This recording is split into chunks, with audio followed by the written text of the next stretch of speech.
અમારા લોકોની સેલેરી છે ને લાસ્ટ કેટલા ટાઈમથી 6 મહિનાથી ઇનકમ્પ્લીટ આવી રહી છે. સેલેરીની ડેટ અમને લોકોને 10 તારીખ કહે છે પણ 10 તારીખ સુધી કરતા નથી. ત્યાંથી અમે લોકોએ ગઈકાલ રાતથી વડોદરા ડિવિઝનમાં અમે લોકોએ હડતાલ પર ઉતર્યા હતા. વડોદરામાં જે છોકરા છે તે લોકોને અંધારામાંથી અજારામ લાવ્યા છે. સાહેબ અમે અંધારામાં આવી ગયા છે કે પગાર સેલેરી નથી આવી ટાઈમ પર. પ્લસ બીજું કે જે સેફ્ટી સૂટ જોઈએ છે કે કશું બી જોઈએ છે સર અમારી કોઈ માંગણી પૂરી કરતા નથી આ લોકો. કે અમારો પગાર રેગ્યુલર થઈ જાય અને અમારો જોઈનિંગ લેટર મળે અને આ બાબતે ઈએસઆઈ કાર્ડ મળે, મેડિકલ કાર્ડ, અને આ લડત આગળ સુધી ચાલતી રહેશે. અમારો જે દર મહિને જે રેગ્યુલર પગાર થાય છે એ થઈ જવો જોઈએ.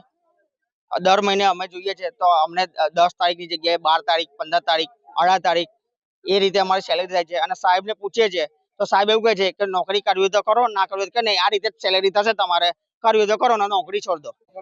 વરસાદમાં બી જીવના જોખમે અમે કામ કરીએ છીએ. નહીં અમને કોઈ સેફ્ટીનું સાધન ના લ્યું કે નથી કઈ અમને આપ્યા લોકોએ, તો બી અમે જીવના જોખમે અમારું કામ કરી દે. ચોમાસામાં અમને રેનકોટ આપ્યા, તે પણ 200-300 રૂપિયા વાળા રેનકોટ આપેલા છે. એ કસાય કામના ફાટી પણ ગયા. 10 જણ વચ્ચે 3 રેનકોટ અમને આપેલા છે.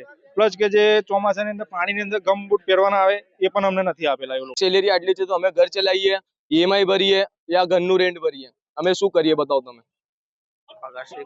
અને પગાર સ્લીપ પણ નહીં આપતા, જોઈનિંગ લેટર નહીં આપ્યું, આઈ કાર્ડ નહીં આપ્યું, કશું નહીં આપતા. મેં ઓફર લેટર ના લીધે કોલ કર્યો કે અત્યારે તારો ઓફર